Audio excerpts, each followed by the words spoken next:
Good morning student. आज हम करने जा रहे हैं महान सम्राट अशोक के बारे में।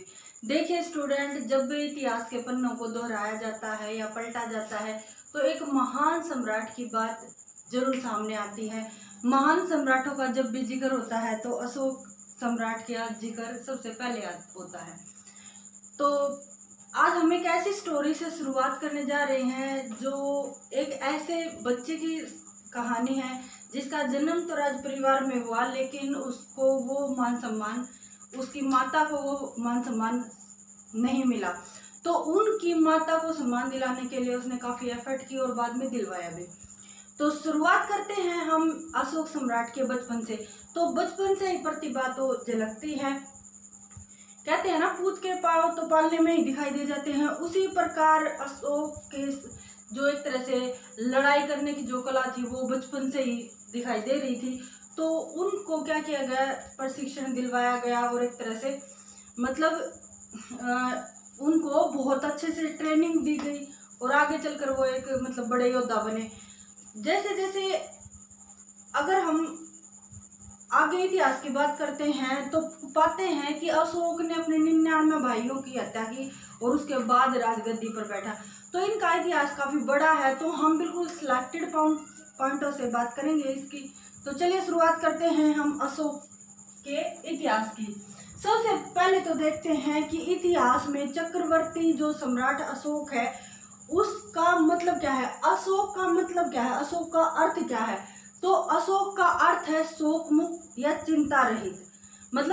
जब इनकी माँ को, और जब ये जंगल में चले गए थे, एक तरह से इनकी माँ को निकाल दिया गया था, तो वहाँ उन्होंने प्रतिज्ञा ली थी। जब इनको ये पता चला कि ये बिंदुसार के पुत्र हैं, तो जो इनकी माता का वास्तविक स्थान है वो दिलवाने के लिए इन्होंने एफर्ट किया था। तो इनकी माँ ने ही इनका नाम अशोक रखा था, यानी शोक मुक्त, चिंता रहित। ठीक है। और ये एक तरह से कुछ ये भी बताया जाता है कि अशोक के पेड़ से भी प्रभावित होकर इनका नाम रखा गया था। तो ये तो बात हुई कि अशोक का शाब्दिक अर्थ क्या है, शोक मुक्त या चिंता रहित। अब बात कर लेते हैं कि इनका जो टाइम पीरियड है ये किसके उत्तराधिकारी थे स्टूडेंट, बिंदुसार के। ये बिंदुसार के उत्तराधिकारी थे और ये किसके अधिकारी थे, चंद्रगुप्त मौर्य के। ठीक है। तो मौर्य साम्राज्य में केवल ये 3 ही बड़े महान शासक हुए, चंद्रगुप्त मौर्य, बिंदुसार और फिर उनका उत्तराधिकारी अशोक। तो देख लेते हैं कि जो राज परिवार होता है उसमें क्या होता है, जो सबसे ज्येष्ठ पुत्र होता है उसी को राजपाट दिया जाता है। लेकिन चाणक्य की नीति क्या कहती है, जो सर्वश्रेष्ठ हो वो छोटा भी हो सकता है, जिसमें प्रतिभा हो, और वो बीच का भी हो सकता है। ये नहीं है कि ज्येष्ठ पुत्र को ही सारी संपत्ति का मालिक बना दिया जाए। तो यहाँ एफर्ट उसी चीज के लिए हो रहा था। और जब इनको वहाँ एक तरह से जंगल में निकाल दिया गया था तो पता चला कि हाँ बिंदुसार इनके पिताजी हैं, तो एफर्ट करना शुरू कर दिया था। इनके जो प्रण था, अशोक का जो प्रण था, अशोक ने प्रण लिया था कि मैं अपनी माता को उनकी जगह दिलवा करूंगा। इनकी जो एक तरह से जो प्रण था उनको हवा मिली जब हेलेना, बिंदुसार की मृत्यु हो गई।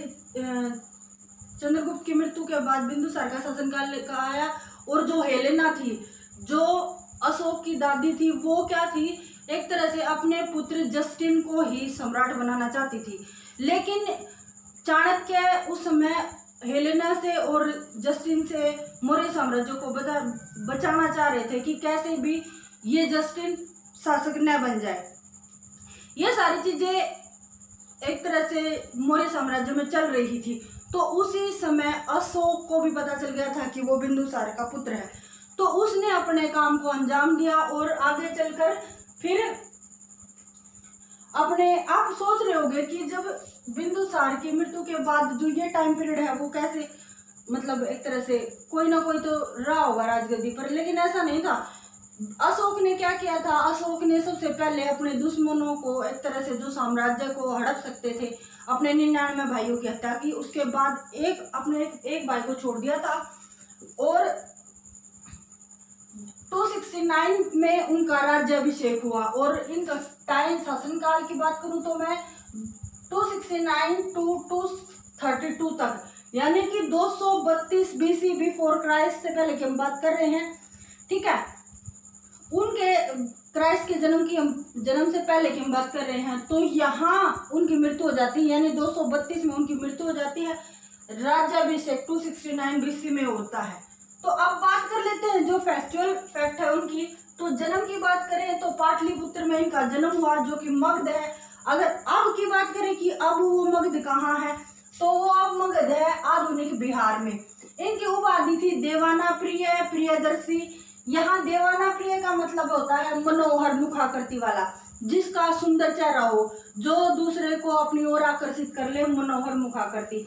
प्रियदर्शी की अगर बात करें तो देवताओं का प्रिय। इसी प्रकार जैसे मौर्य साम्राज्य, जो चंद्रगुप्त मौर्य है, उसमें मेगस्थनीज आया। और जो बिंदुसार के शासनकाल में कौन आया था, डायमेक्स आया था। तो इसी प्रकार अशोक के शासनकाल में, अशोक के दरबार में भी एक विदेशी आया था। तो प्लिनी के अनुसार कौन आया था, डियानिसियस आया था इसके दरबार में। अशोक के दरबार में डियानिसिस आया था, जो कि किसने भेजा था, मिस्र के राजा फिलाडेल्फस टॉलमी सेकंड ने भेजा था। ठीक है, तो कौन आया था अशोक के दरबार में, डियानिसियास आया था अशोक के दरबार में। ठीक है स्टूडेंट, तो ये तो बात हुई यहाँ की। अब बात कर लेते हैं जब इसने अपने भाइयों की हत्या कर दी थी, तो स्टार्टिंग में ये एक तरह से क्रूर हो गया था। अधिक साम्राज्य पाने की जो लालसा थी, उसने इसको क्रूर बना दिया था। तो इसके अपने राज सिंहासन के बैठने के 8 वर्ष बाद इन्होंने क्या किया, कलिंग साम्राज्य पर एक तरह से आक्रमण कर दिया। कब किया था, 261 यानी 261 BC में। 261 BC में इन्होंने क्या किया, कलिंग पर आक्रमण कर दिया। जिस समय अशोक ने कलिंग पर आक्रमण किया, तो उस समय कलिंग की राजधानी कौन सी थी, तोसाली थी। तो यहाँ एक तरह से लाखों की तादाद में लोग मारे गए और कुछ घायल हो गए। ठीक है, जब ये घटना घट चुकी थी, एक तरह से कलिंग विजय अशोक ने पा ली थी, तो अपनी खुशी का जश्न मनाने के लिए जब वो एक तरह से कलिंग में था, तो उसने देखा कि जब वो गुजर रहा था उस रास्ते से कलिंग में ही, तो बहुत सारी लाशों के ऊपर से उसको गुजरना पड़ा। तो कोई स्त्री अपने पति के लिए विलाप कर रही है, कोई अपने बच्चे के लिए कर रही है, कोई बूढ़ा रो रहा है, कोई बच्चा रो रहा है। एक तरह से उसने चारों तरफ जब नजर फैला के देखी, तो वहां लाशों के ढेर लगे हुए थे। ठीक है, तो वहां उस चीज को क्या किया गया, उसने ये मतलब रियलाइज किया और चिल्लाकर उसने बोला कि ये मेरे से क्या हो गया। अब इसको मैं क्या कहूँ, इसको मैं विजय कहूँ या विजय का विलाप कहूँ, तो कुछ समझ में नहीं आ रहा था। तो एक तरह से हम ये कह सकते हैं कि उस जो घटना घटी, या उस वो विजय कहें या उसको हार कहें, तो इतिहास में तो उसको विजय कहा जाता है, लेकिन अशोक के जीवन में वो एक हार थी। ठीक है, क्योंकि एक क्रूर का मन परिवर्तित कर दिया, तो मन पर विजय थी, लेकिन वो वास्तविकता से हार चुका था, क्योंकि उसने इतने जान मान की हानि पहले कर चुका था कि उसकी भरपाई शायद करना मुश्किल हो जाता। ठीक है, तो यहाँ कलिंग विजय जब उसने की, तो उसका पूरी तरह मन परिवर्तित हो गया, तो उसने बौद्ध धर्म को अपना लिया और आगे उसका प्रचार प्रसार किया। तो देख लेते हैं उसके बाद क्या हुआ है। यहाँ तो कलिंग विजय हो गई है और अशोक ने तोसाली को भी अपने कब्जे में कर लिया था। अब बात कर लेते हैं नगर स्थापना की। अशोक के द्वारा कौन कौन से नगरों की स्थापना की गई, तो पाटन नगर, देवा पाटन, ललिता पाटन और श्रीनगर, इन नगरों की स्थापना की थी अशोक ने। इसी प्रकार अगर बात करें, कलिंग विजय के बाद बौद्ध धर्म की शिक्षा ली। किससे ली, यानी कि इनके गुरु कौन थे, तो उपगुप्त इनके गुरु थे, जिन्होंने बौद्ध धर्म की शिक्षा ली थी। ये काफी इंपॉर्टेंट है, पूछा जाता है कि अशोक के गुरु कौन थे जिनसे बौद्ध शिक्षा इन्होंने ली थी। इसी प्रकार अगर बात करें बौद्ध धर्म के प्रचार इन्होंने कहाँ किया, अशोक ने बौद्ध धर्म का प्रचार कहाँ किया, तो नेपाल में, भूटान में, श्रीलंका में। नेपाल में, भूटान में, श्रीलंका में अशोक ने क्या किए थे, धर्म का प्रचार प्रसार किया था। यहाँ तक कि अपने पुत्र महेंद्र और पुत्री संघमित्रा को भी श्रीलंका में एक भिक्षु के रूप में भेजा था धर्म के प्रचार के लिए। अगर बात करें कि धर्म की जो यात्रा है उसकी शुरुआत उन्होंने कहा कि जब बौद्ध धर्म अपनाया है तो बोध गया से ही उन्होंने क्या की थी, अपने धर्म की शुरुआत थी वहीं से उन्होंने शुरुआत की थी, बोध गया से, जो आधुनिक बिहार में है। इसके बाद बात करें कि जो बौद्ध धर्म अपनाने के बाद अशोक ने कुछ भिक्षु और भिक्षुणियों के लिए जो तपस्या करते थे उनके लिए कुछ गुफाओं का भी निर्माण करवाया, क्योंकि वर्षा के समय जो भिक्षु और भिक्षुणी होते हैं वो एकांतवास में बैठकर साधना करते हैं, तो उनके लिए कुछ गुफाओं का क्या करवाया गया, निर्माण करवाया गया। तो जो बराबर की पहाड़ियों में गुफाओं का निर्माण किया गया, तो मैं आपको बताती हूँ कि वो कौन सी पहाड़ियाँ थी, करज, चौपार, सुदामा, विश्व झोपड़ी। अब इनको ये मत समझ लेना कि ये कुछ और है, कई बार वर्ड आ जाता है, बच्चे कंफ्यूज हो जाते हैं कि विश्व झोपड़ी क्या है। ठीक है, तो ये सारी गुफाएं हैं, कौन कौन सी, फिर से दोहरा लेते हैं एक बार। अशोक द्वारा बनाई गई ये गुफाएं हैं, भिक्षु भिक्षुणियों के लिए बनाई गई थी, करज, चौपार, सुदामा, विश्व झोपड़ी। फिर से दोहराइए, करज, चौपार, सुदामा और विश्व झोपड़ी, ये बराबर की पहाड़ियों में बनाई गई थी और अशोक द्वारा, सम्राट अशोक द्वारा इसको बनाया गया था। अब देख लेते हैं, हमें पता है कि इनके पिता का नाम बिंदुसार है, माता जिसको धर्मा देवी भी बोला जाता है, और इनकी माता का नाम सुभद्रा देवी था। लिपि की बात करें कि अभिलेख और जो इनके शिलालेख है वो किस लिपि में पाए हैं, तो लिपि की बात करें तो ब्राह्मी, ख्रोष्टी, ग्रीक, अरमाइका, ये इन लिपियों में इन्होंने अपने शिलालेख या अभिलेख या एक तरह से जो गुहालेख है उनको लिखवाया गया था। अब बात कर लेते हैं जो ग्रीक और अरमाइका है लिपि, वो कहाँ से मिली है, तो अफगानिस्तान से जो अभिलेख मिले हैं, जो शिलालेख मिले हैं, वहाँ अरमाइका लिपि में मिले हैं। इसी जो ग्रीक और अरमाइक दोनों लिपियां वहां मिली हैं अफगानिस्तान में। अगर ख्रोष्टी लिपि की मैं बात करूं तो वो उत्तर व पश्चिम पाकिस्तान में मिली है। बाकी शेष भारत में क्या मिली है, ब्राह्मी लिपि में इनके अभिलेख मिले हैं। अब बात कर लेते हैं कि जो अभिलेख हैं उनको 3 भागों में डिवाइड किया जाता है, शिलालेख, स्तंभलेख, गुहालेख। अशोक के जो अभिलेख मिले हैं उनको 3 कैटेगरी में डिवाइड किया जाता है, शिलालेख, स्तंभलेख, गुहालेख। अब ये बात करते हैं कि ये सबसे पहले पढ़े किसने, तो 1837 में जेम्स प्रिंसेस ने इनको पढ़ा था। और इनकी खोज किसने की थी, भाई पहले किसी ने खोज की होगी, तो खोज की थी 1750 में पाद्री थेलर ने इनकी खोज की थी, लेकिन कोई भी इनकी लिपि को नहीं पढ़ पाया। और आगे चलकर 1837 में जेम्स प्रिंसेस ने इनके जो अभिलेख उनको पढ़ा था। ये फैंथलेर थे, इन्होंने बताई थी कि जो शिलालेखों की संख्या 14 है। ये काफी इंपॉर्टेंट फैक्ट है स्टूडेंट, आपको याद रखना होगा ये।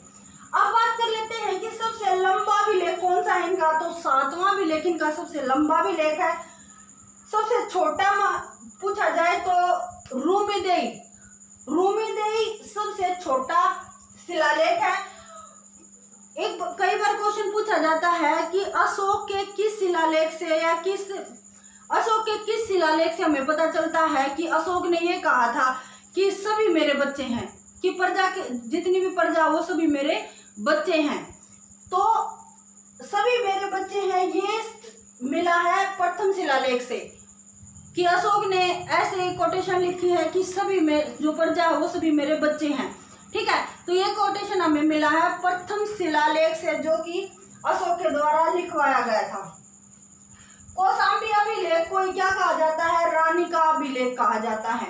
ये सारे वो फैक्ट है स्टूडेंट जो प्रीवियस जितने भी एग्जाम हुए हैं उनमें आ चुके हैं ये। ठीक है, और आगे आने में संभावना है कि इनमें से क्वेश्चन पूछे जाएंगे। तो अब देख लीजिए, अशोक का नाम अशोक किस अभिलेख में पता, अशोक का नाम अशोक किस अभिलेख से हमें पता चलता है। ठीक है स्टूडेंट, तो मास की जो गुजरा अभिलेख है, मास की बहुत ही इंपॉर्टेंट है, 3-4 बार ये क्वेश्चन रिपीट हो चुका है। तो मास की गुजरा अभिलेख से ही हमें पता चलता है कि अशोक का नाम अशोक लिखा गया है। बाकी और जितने अभिलेख हैं उनमें क्या लिखा जाता था, देवाना प्रिय या एक तरह से प्रियदर्शी, उनकी उपाधि से संबोधित किया जाता था, ना कि नाम से। तो जो मास की गुजरा अभिलेख है केवल उसी में अशोक का नाम अशोक दिया गया है। पुराणों में अशोक को अशोकवर्धन कहा जाता था। और तीर्थ यात्रा की बात करें कि तीर्थ यात्रा से संबंधित कौन सा शिलालेख है, तो 7वें और 8वें शिलालेख में तीर्थ यात्रा से संबंधित है। कलिंग विजय का जो उल्लेख है वो किस शिलालेख में किया गया, तो 13वें शिलालेख में कलिंग विजय का एक तरह से उल्लेख किया गया है। स्तंभ लेखों की संख्या 7 है जो कि ब्राह्मी लिपि में लिखी गई है। स्तंभ लेखों की संख्या 7 है, 7 है स्टूडेंट, स्तंभ लेखों की संख्या, ठीक है, और जो कि ब्राह्मी लिपि में लिखी गई है। सर्वाधिक प्रभावित अशोक की लगभग 16 महारानियों का जिक्र किया है, लेकिन अशोक के जो एक तरह से स्तंभ लेख हैं और जो गुहा लेख हैं या एक तरह शिलालेख हैं उनमें केवल अशोक का इतिहास छुपा है, उनकी महारानियों का इतना जिक्र नहीं हुआ है। ठीक है, लेकिन फिर भी 2-3 महारानियों का जिक्र ज्यादा अत्यधिक मात्रा में होता है। तो अशोक को सबसे ज्यादा कौन सी पत्नी ने प्रभावित किया था, तो कारुवाकी जो उसकी पत्नी थी उसने अशोक को सबसे ज्यादा प्रभावित किया था। 4 शेर या आकृति या अशोक स्तंभ कहाँ पर है, सारनाथ में, और इसको अशोक ने कब बनवाया था, 250 BC यानी बिफोर क्राइस्ट में इसको बनवाया था। अब बात कर लेते हैं इसके बाद जो इसकी मुख्य पत्नी थी असंघमित्रा, ये इसके साथ रही इसके शासनकाल में, लेकिन इसने किसी भी संतान को जन्म नहीं दिया था। लेकिन जब बुढ़ापा में ये आए या बुजुर्ग जब ये अशोक हो गए तो ये अपनी जो पद्मावती पत्नी है जो उस समय काफी जवान थी तो उनसे प्रभावित हो गए थे। ठीक है, और उन्हीं के गर्भ से कुणाल का जन्म हुआ था, जो कि बाद में उसको क्या करवा दिया गया था, अंधा करवा दिया गया था। ठीक है, और कुणाल की जो पत्नी थी उसका नाम था कंचनमला, और कंचनमला ने कुणाल का साथ दिया था, और ये गाते गाते मतलब एक तरह से अंधा करने के बाद ये जंगल में निकल गए और ये एक तरह से गवैया बन गए थे। अब कुणाल और कंचनजंगा का पुत्र हुआ था संपत्ति, इसने लगभग 50 वर्ष शासन किया, और लास्ट जो हमारे मौर्य साम्राज्य के उत्तराधिकारी लगा लो या लास्ट शासक लगा लो तो वो थे बृहद्रथ। ठीक है स्टूडेंट, तो अगर आप मौर्य प्रशासन की भी जानकारी प्राप्त करना चाहते हैं तो जुड़े रहे मेरे साथ। तो नेक्स्ट वीडियो में हम मौर्य साम्राज्य की जो राजनीतिक है यो उसका प्रशासन किस प्रकार चलता था हम उसके बारे में जिक्र करेंगे। तो मिलते हैं नेक्स्ट वीडियो में। आई थिंक अशोक के जितने भी फैक्ट हैं, जितने भी इम्पोर्टेंट कोटेशन है वो आपको अच्छे से समझ में आ गए हैं। तो थैंक यू वेरी मच।